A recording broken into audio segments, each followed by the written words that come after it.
ஆமா, காயத்ரி எங்க? ஏதோ நாகலிங்க பூவா, அதை கொண்டு வந்தாதான் சூர்யாவை காப்பாற்ற முடியுமா?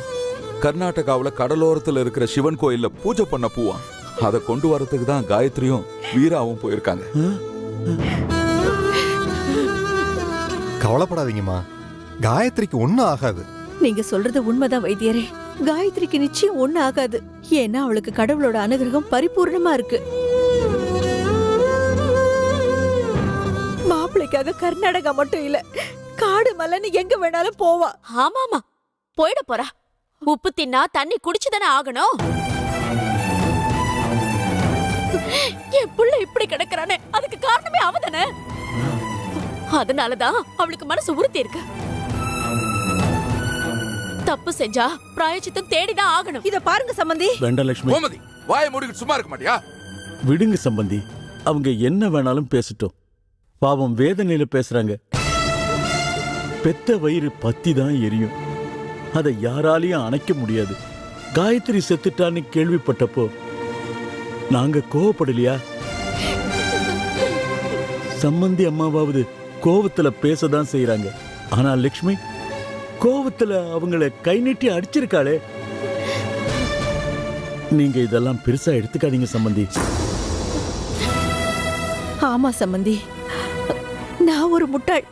இப்ப நமக்கு மாப்பிள்ளை குணமாகணும். அதுக்காக நம்ம கடவுளை வேண்டிக்கணுமே தவிர இதெல்லாம் இப்ப ஒரு விஷயமே இல்ல.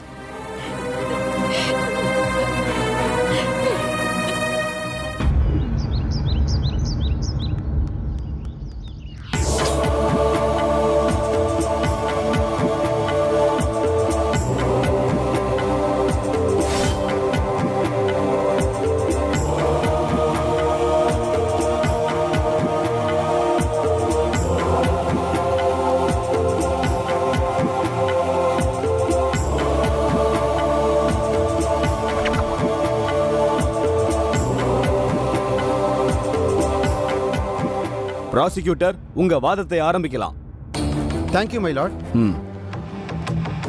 மை லார்ட், இந்த வழக்கில் குற்றவாளி குண்டிலே நின்று கொண்டிருக்கும் எனது கட்சிக்காரர் மீது சுமத்தப்பட்டிருப்பது குற்றம் என்று சொல்வதை விட எனது கட்சிக்காரர் மீது சுமத்தப்பட்டிருக்கும் வீண் பழி என்று தான் சொல்ல வேண்டும். அதுவும் சற்றே விசித்திரமான பழி. இந்த வழக்கில் எனது வாதத்தை துவங்குவதற்கு முன்னால் கணம் கோட்டார் அவர்களுக்கு ஒரு சம்பவத்தை சொல்லிக் கொள்வதற்கு அனுமதி அளிக்க வேண்டும் என்று தாழ்மையுடன் கேட்டுக்கொள்கிறேன். Yes, proceed. Thank you my lord. எனது கட்சிக்காரர் சதீஷ் சுமார் 2 வருடங்களுக்கு முன்னால் முகவரி இல்லாமல் தத்தளித்துக் கொண்டிருந்த ஒரு வடமாநில குழந்தையை மிகவும் சிரமப்பட்டு நமது காவல்துறை மற்றும் வடமாநில காவல்துறை உதவியோடு அந்த குழந்தையை உரிய பெற்றோரிடம் ஒப்படைத்தவர் என்பது இங்கு பலருக்கும் தெரியாத விஷயம். என்ன சதீஷ், நான் சொல்றது சரிதானே? சரிதான் சார். இதுக்கும் இந்த வழக்குக்கும் என்ன சம்பந்தம்? சம்பந்தம் இருக்கிறது யுவர் ஆனர். எனது கட்சிக்காரர் சதீஷ் இயல்பாகவே இரக்க குணம் கொண்டவர் என்பதை நிரூபிப்பதற்காகத்தான் இந்த சம்பவத்தை தற்போது நினைவுபடுத்தினேன். எனது கட்சிக்காரர் சதீஷின் இந்த இரக்க குணம் தான் தற்போது அவரை குற்றவாளி கூண்டிலே நிறுத்தியிருக்கிறது. ஆமை லார்ட், இவர் கைவழியை கொண்டவர் மீது காட்டிய இரக்கம் தான் அந்த கொலைப்பழியை ஏற்றுக்கொண்டு இவர் சரண்டர் ஆவதற்கு முதல் காரணம். அப்படின்னா கொலையை இவர் பண்ணலன்னு சொல்ல வரீங்களா? S my lord. எனது கட்சிக்காரர் சதீஷ் யார் என்று தெரியாத ஒரு குழந்தையின் மீதே அவ்வளவு இரக்கம் காட்டியவர் என்ற சூழ்நிலையில் இந்த கொலையை செய்தவர் எனது கட்சிக்காரருக்கு மிகுந்த நெருங்கிய உறவினர். அவர் இவரிடம் கதறி அழுத போது இவரும் வழக்கம் போல் இரக்கம் காட்டிவிட்டார். அதனால் வந்த விளைவுதான் இது. அப்படியானால் கயல்வெளியை கொலை செய்தது இவரது உறவினர் முத்தையா, அப்படிதானே? இல்லை யுவர் ஆனர், கயல்வெளியை கொன்றது முத்தையா இல்லை, முத்தையாவின் தந்தை சாமியாடி.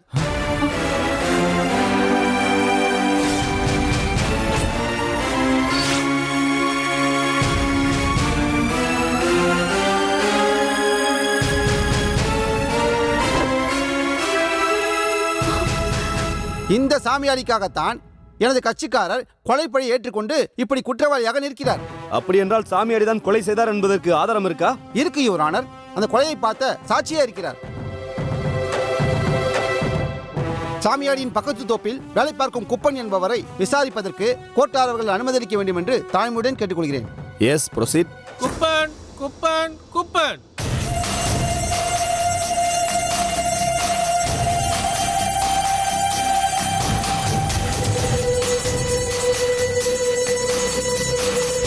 கும்பிட்றேங்க ஐயா. ம். சொல்லுங்க குப்பன், உங்களுக்கு அந்த சாமியாடிக்கும் என்ன சம்பந்தம்? ஐயா, நான் வேலை பார்க்குற பக்கத்து தோப்பு தான் ஐயா சாமியாடி ஐயாவோட தோப்பு. அப்படின்னா அந்த சாமியாடி உங்களுக்கு நல்லா தெரியும் இல்லையா? நல்லா தெரியுங்க. சரி சொல்லுங்க, சம்பவம் நடந்த அன்னைக்கு நீங்க என்னெல்லாம் நேர்ல பாத்தீங்களோ அதெல்லாம் அப்படியே ஐயா கிட்ட சொல்லுங்க. ஐயா, என் தோப்புக்கு தினம் காலையில் எந்திரிச்சு தண்ணி பாய்ச்சறதுக்கு நான் போவேன்யா. அப்படி போயிருந்த போது இந்த சாமியாடி ஐயா வேக வேகமாக அவர் தோப்புக்குள்ளே போனார். நான் ஒரு மரியாதைக்கு ஐயான்னு கூப்பிட்டேன். அதுக்கு அவர் வந்து என்னை கண்டுக்காமலே விறுவிறுன்னு தோப்புக்குள்ளே போயிட்டாருங்கய்யா. என்னடா இவர் தோப்புக்குள்ளே போயிட்டாருன்னு நினச்சி கொஞ்ச நேரம் கழிச்சு பார்த்தா அவர் பின்னாடியே ஒரு பொண்ணு ஒன்று தோப்புக்குள்ளே போணுச்சியா. டக்குன்னு நான் என்ன பண்ணேன், என்ன நடக்குதுன்னு தெரிஞ்சுக்கிறதுக்கு நான் பின்னாடியே போய் என்ன நடக்குதுன்னு பார்ப்போன்னு போனேயா. நான் அங்கே போன உடனே சாமியாடி ஐயாவுக்கும் அந்த பொண்ணுக்கும் ஒரே வாக்குவாதம் நடந்துச்சியா. பயங்கரமாக இருந்துச்சியா. எட்டி பார்த்தேன், ஆனால் என்ன நடந்துச்சு ஏது நடந்துச்சுன்னு எனக்கு வெளியில் புரியவே இல்லையா. உடனே சாமியாடி ஐயாவுக்கு பயங்கரமான கோபம். அந்த பொண்ணை காட்டு முன்னாடித்தனமா போட்டு அடிச்சாருங்கய்யா. உடனே நான் தடுக்கலாம்னு நினைச்சு உள்ள போனேன். அதுக்குள்ள பக்கத்துல ஒரு கயிறு கிடந்துச்சு. அதை எடுத்து அந்த பொண்ணு கழுத்தை நெரிச்சு அதே இடத்துல கொண்டுட்டாரியா.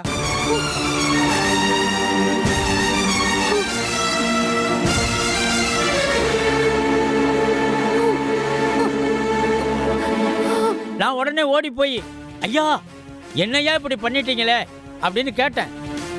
அதுக்கு அவர் சொன்னாரு, இந்த விஷயத்தை நீ வெளியில சொன்ன உன்னையும் கழுத்து நெரிச்சு கொன்னுடுவேன்னு என்ன அப்படியே மிரட்டிட்டாரியா.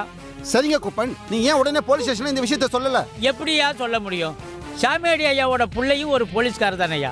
அதை சொன்னா அவரும் என்ன மிரட்ட மாட்டாராயா. அதுக்கு பயந்துக்கிட்டு தான் நான் எதுவுமே வெளியில சொல்லலையா. Please note this point your honour. இல்ல, இவன் சொல்றது சுத்த போய். சார், இவன் போய் சொல்றான் சார். கயல்விழியை கொண்டது நான் தான். சைலன்ஸ். உங்களை கேட்கும்போது மட்டும்தான் பதில் சொல்லணும். ஐயா, அந்த குப்பன் சொல்றதெல்லாம் உண்மைதான். என்னங்க? கயல்விழியை கொன்னது நான் தான்.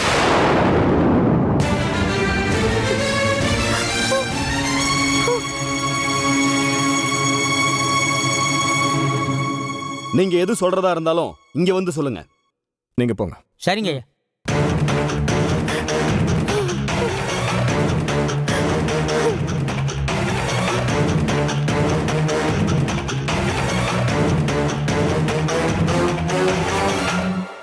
இப்ப சொல்லுங்க. ஐயா, இந்த குப்பன் சொல்றதெல்லாம் உண்மை. கயல்விழியை கொன்னது நான் தான்.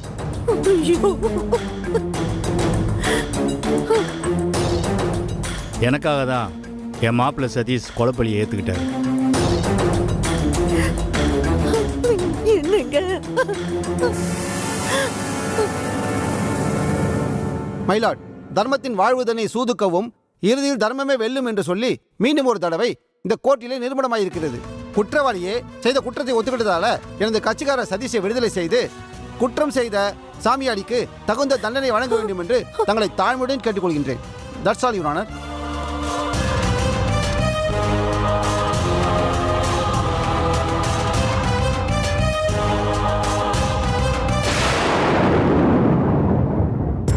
சந்தர்ப்பம் மற்றும் சாட்சியங்கள் அடிப்படையை வைத்து உண்மை குற்றவாளி சாமியாடிதானா என்பது ஒருபுறம் இருக்க, சதீஷ் குற்றமற்றவர் என்பது நிரூபணமாகிறது.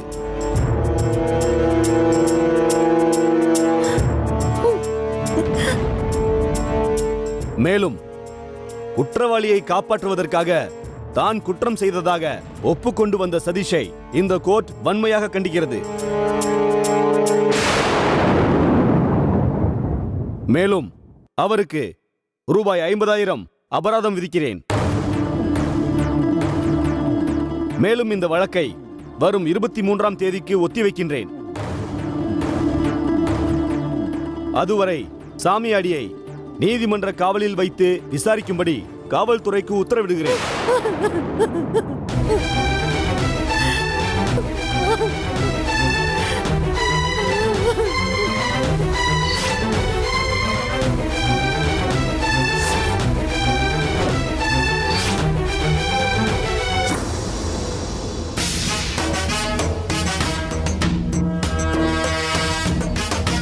கவலைப்படாத, சேகரை காப்பாத்திடலாம்.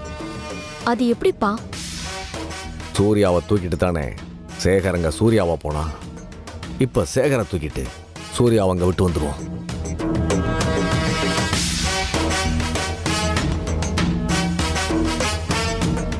இதெல்லாம் சரியா வருமாப்பா? சரியா வரணும். நமக்கு சேகர் உயிர் முக்கியம். அவனை ஒரு நல்ல ஹாஸ்பிட்டலில் வச்சு ட்ரீட்மெண்ட் பார்க்கணும். அதுக்கப்புறம் அந்த மரகத லிங்கத்தை பார்த்துக்கலாம்.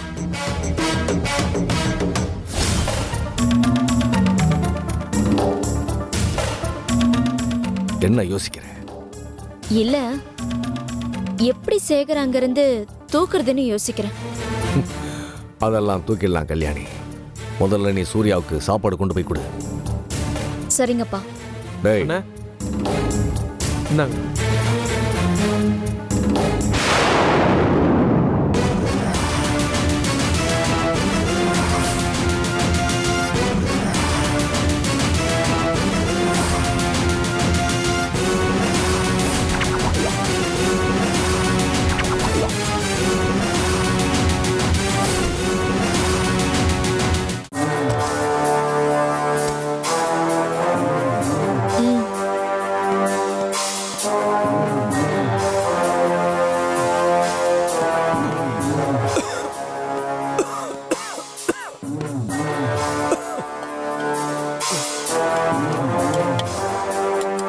அதாட்டு.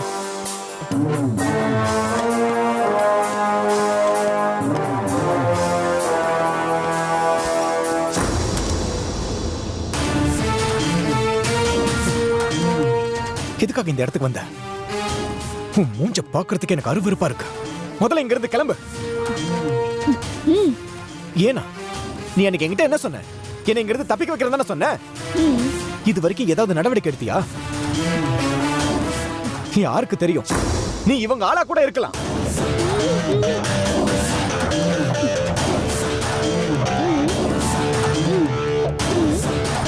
இல்ல, நீ பொய் சொல்லிக்கிட்டு இருக்க. நீ என்ன சாப்பிட வைக்கிறதுக்காக தான் இந்த மாதிரிலாம் ஏதோ பிளான் போடுற. நான் உன்னை நம்ப தயாரா இல்ல. நீ ஏதோ பிளான் பண்ணிக்கிட்டு இருக்க.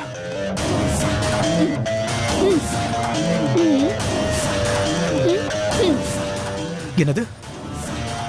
உன் மேல சத்தியமாவா? நிஜமா நீ வாக்கு தவற மாட்டல்ல?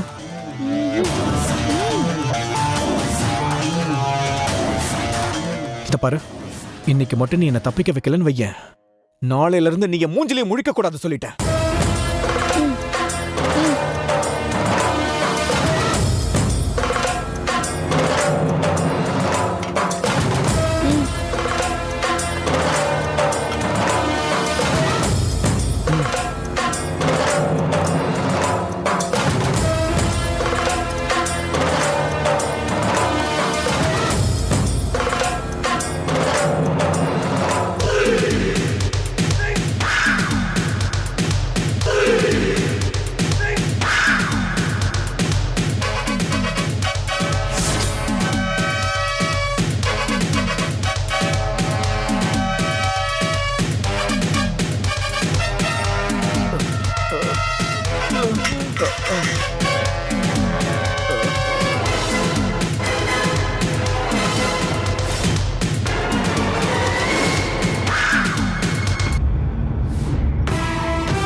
என்ன விடுங்கடா டேய். வாடா.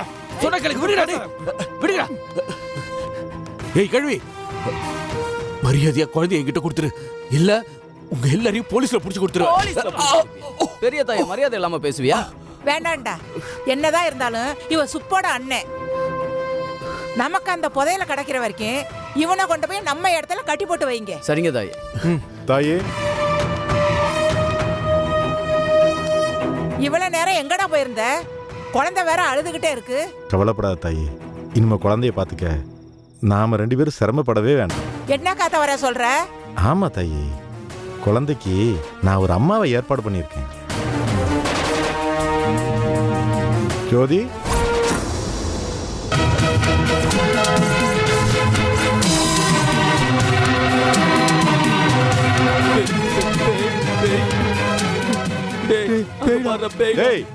பேய் இல்லடா, ஜோதிதான்டா.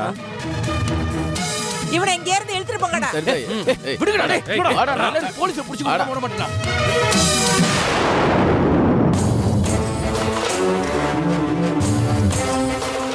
என்ன தாயி எதுவுமே பேச மாட்டேங்கிற?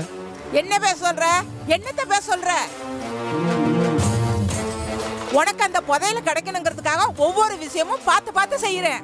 நீ என்னடானா அந்த புதையலே கிடைக்க கூடாதுங்கிற மாதிரி நீ ஒவ்வொரு விஷயமும் செஞ்சுக்கிட்டு இருக்க. உனக்கு புதையலை விட பொம்பளை தான் முக்கியமா போச்சு. ஐயோ தாயி, ஏன் தாயி இப்படிலாம் பேசுற? நமக்கு குழந்தைய பார்த்துக்க ஒரு ஆள் வேணுமா வேண்டாமா? இதுக்கப்புறம் ஜோதியால நமக்கு எந்த பிரச்சனையும் வராது தாயி. ஆமா பாட்டி, நான் இனிமே எந்த பிரச்சனையும் பண்ண மாட்டேன். எனக்கு இவர் கூட வாழ்ந்தா மட்டும் போதும். குழந்தைய கொடுங்க பாட்டி, நான் பாத்துக்கிறேன். நான் பத்திரமா பாத்துப்பேன். கொடுங்க தாயி. இந்தா என்னமோ பண்ணி தொலை. புதையல கிடைச்சா சரி.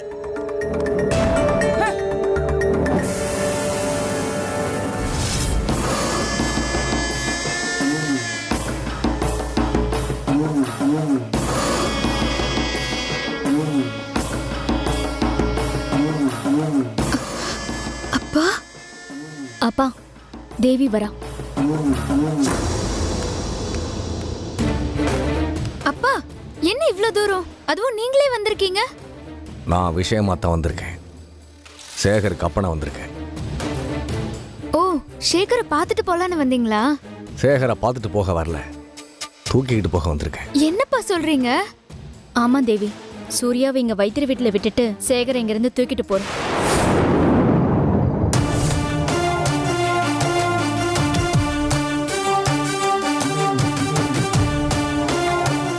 சேகரை கொண்டு போய் முதல்ல ஏதாவது ஒரு பெரிய ஹாஸ்பிட்டல்ல சேர்க்கணும். அக்கா, நான் சொல்றேன்னு தப்பா எடுத்துக்காதீங்க.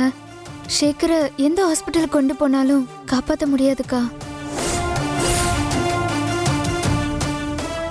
சேகர் இங்க இருந்தாதான்க்கா பொழைப்பான். என்ன வளர்ற? நான் வளரலப்பா, உண்மையதான் சொல்றேன். அப்பா, சேகரை காப்பாத்துறதுக்கு எந்த ஹாஸ்பிட்டல்லயும் மருந்தே கிடையாது. ஹாஸ்பிட்டலே மருந்து இருக்காதுன்னா வேற எங்க இருக்குமா? அப்பா, ஒரு கடலோர சிவன் கோயில் இருக்கான். அந்த சிவன் கிட்ட பூஜை பண்ணி தர அந்த நாகலிங்க பூவை வச்சுதான் நம்ம சேகரை காப்பாத்த முடியுமா? அந்த பூவை எடுக்க தான் காயத்ரி அங்க போயிருக்கா. என்ன கூறுக்கள் வீட்டு சொந்தக்கார பொண்ணா உன்னை நடிக்க சொன்னா நீ அப்படியே மகளாவே மாறிட்டியா? சிவன் கோயிலா, நாகலிங்கமா, பூவான்? இல்லப்பா, நான் சொல்றத ஒரு நிமிஷம் கேளுங்க. தேவி, என்ன வாய் நீளுது? நீ சொல்றத அப்பா கேட்கணுமா? ஐயோ அக்கா, நான் அப்படி சொல்ல வரல. நீ எப்படியும் சொல்ல வேண்டாம். என்ன பண்ணணும் எப்படி பண்ணணும்னு நாங்க சொல்றோம், அதை மட்டும் நீ செஞ்சா போதும். புரியுதா? சரிங்க அக்கா. இப்ப சேகர் எங்க இருக்கான்? அதான் சொன்னனேக்கா, விநாயகபுரத்துல வைத்தியர் வீட்டுல தான் இருக்கான். சரி, அந்த வைத்தியர் வீடு எங்க இருக்குன்னு காட்டு. சேகர் அங்கிருந்து தூக்கிட்டு இந்த சூர்யாவை அங்க விடணும். சரி, கார்ல ஏறு, போலாம்.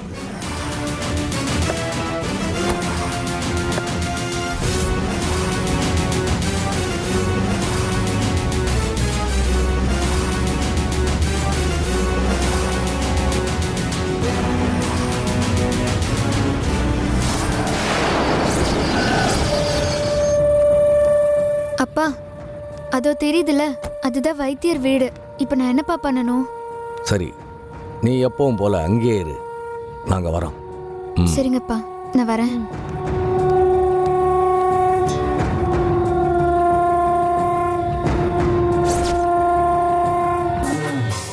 அப்பா, இப்ப என்னப்பா பண்ணணும்?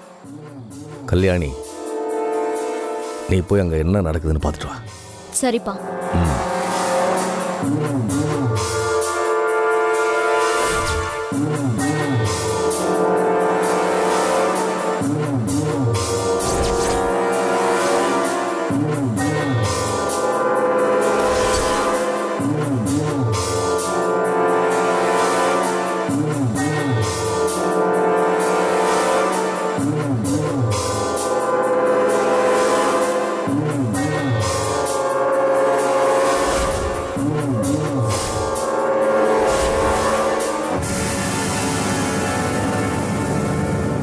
வீராவும் காயத்ரியும் போயிட்டேன்னு சொன்னாங்க. இது வரைக்கும் ஒரு தகவலும் இல்லை. ஏமா யார்மா நீ? என்ன சார் ஓடுறா அவ?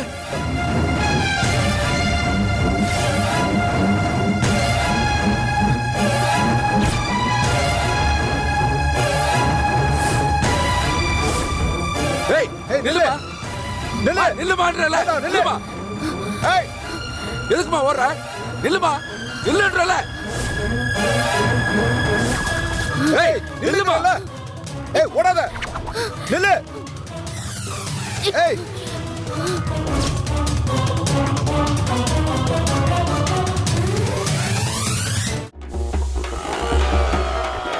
ரெடிமா? ரெடிமா? ரோலிங் போயிட்டு இருக்கு. ரோலிங் போயிட்டு இருக்கு.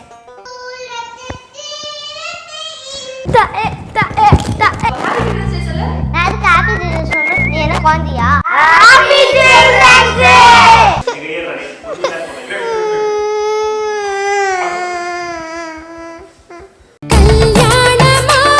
சார் அன்னைக்கெல்லாம் ஒரு ஆணுக்கு ஒரு பெண்ணை பிடிக்கலன்னு வச்சுக்கோங்களேன், அவளை பற்றி கெட்ட வார்த்தை சொல்லுவான். ஆனால் அந்த கெட்ட வார்த்தையை என்ன பண்ணுவான்னா, அவனோட ஆஃபீஸில் இருக்கிற பாத்ரூமில் அந்த பொண்ணோட படம் வரைஞ்சி ஒரு அம்புக்குறி போட்டு கெட்ட வார்த்தையை எழுதி வைப்பான். நிறைய கவர்மெண்ட் ஆஃபீஸில் ஏகப்பட்ட பெண்களினுடைய பேர் இருக்கும். இன்னைக்கு மறைவாக கழிப்பறைகளில் எழுதி கொண்டிருந்த வாசகங்களை ஆண்கள் சமூக வலைத்தளங்களிலே பதிய விடுகிறார்கள்.